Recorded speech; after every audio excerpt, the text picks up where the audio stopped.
Šiandien iš Rusijos federacijos atskriejo įdomių naujienų. Čia, pirmą kartą nuo plataus masto invazijos pradžios, Ukraina smogė Rusijos užnugariui stipriau nei Rusija smogė Ukrainai.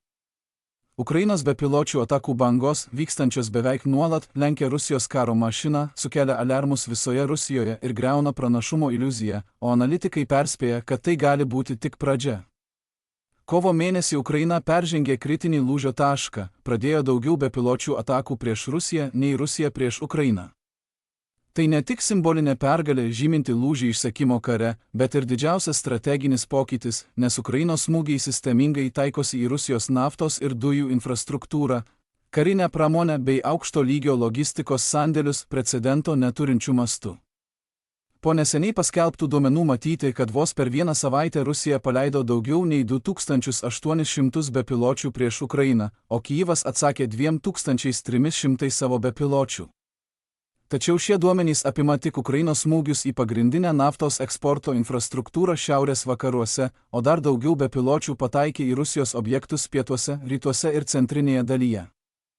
Ypač išsiskiria viena banga prieš Primorsko ir Ust-Lugos uostus kovo 30-ąją, kai buvo paleista apie 200 bepiločių vienu metu, kurie skrido koordinuotais maršrutais, kad užlietų gynybą ir užtikrintų smūgio sėkmę. Šio pokyčio mastas tampa dar aiškesnis pažvelgus į platesnę statistiką. Rusija teigia, kad kovo mėnesį perėmė 7347 Ukrainos dronus, vidutiniškai 237 per dieną. Tai didžiausias kada nors užfiksuotas skaičius. Tuo pačiu metu Ukraina pranešė, kad per mėnesį susidūrė su 6462 Rusijos dronais ir 138 raketomis, perimdama apie 90% dronų ir beveik 3/4 raketų. Nors Rusija vis dar išlaiko didelį smūgių kiekį, pusiausvyra jau nebėra vienpusė, nes Ukraina dabar prilygsta ir net pranoksta Rusijos gebėjimą smogti giliai už fronto linijos. Ši raida atspindi daugelio metų investicijų brandą. Ukraina plečia ne tik tolimosios distancijos smūgius, bet ir vidutinio nuotolio operacijas, nukreiptas į logistikos centrus, vadavietės ir oro gynybos sistemas 20 iki 300 km atstumu už fronto. Rusijos viduje šis pokytis sukėlė akivaizdų nerimą. Kariniai analitikai vis garsiau kalba ne tik apie augančius Ukrainos pajėgumus, bet ir apie esminius organizacinius skirtumus. Jie pabrėžia greitą Ukrainos perėjimą prie decentralizuoto, inovacijomis grįsto karinės plėtros modelio. Vadovaujant naujai vadovybei, Ukrainos daliniai, gamintojai ir net fronto linijos formuotės dabar gali savarankiškai atnaujinti sistemas, integruodami naujas navigacijos priemones, jutiklius ir ryšio priemones per kelias savaites, o ne metus. Visas ciklas nuo idėjos iki dislokavimo mūšio lauke, kai kuriais atvejais sutrumpėjo iki stulbinančių 30 dienų.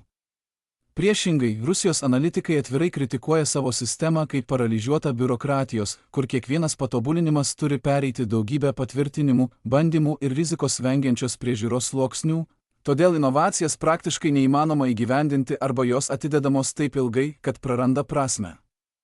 Rusijos analitikai teigia, kad šis nelankstumas žlugdo Rusijos gebėjimą prisitaikyti, nes net ir palyginti paprastos idėjos, tokios kaip esamų orlaivių modifikavimas ar naujų ginklų integravimas, užstringa begalinėse procedūrose.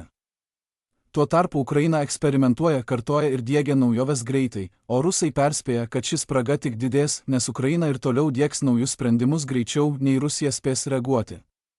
Už šios transformacijos slypi sparčiai besivystanti Ukrainos gynybos pramonės bazė. Vien tik 2025 metais Ukraina skyrė daugiau nei 95 MLR.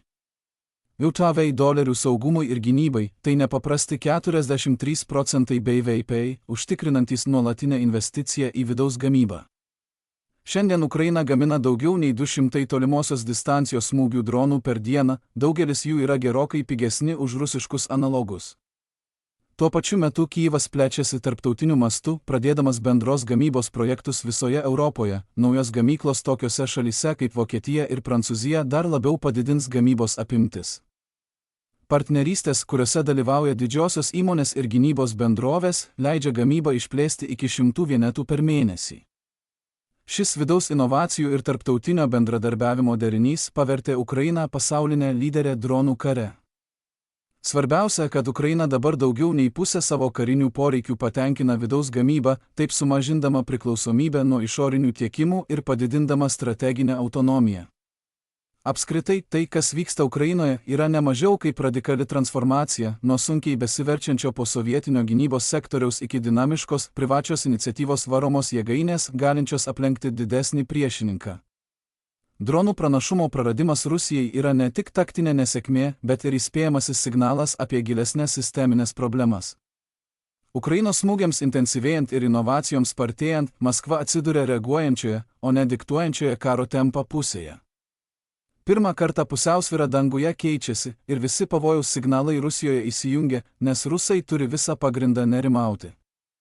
Jei norėtumėte sužinoti apie kitus svarbius šiandienos įvykius, kurių nespėjome aptarti šiame vaizdo įraše, būtinai apsilankykite mūsų interaktyviame naujienų žemėlapyje. Nuorodą į mūsų interaktyvų žemėlapį rasite aprašyme žemiau.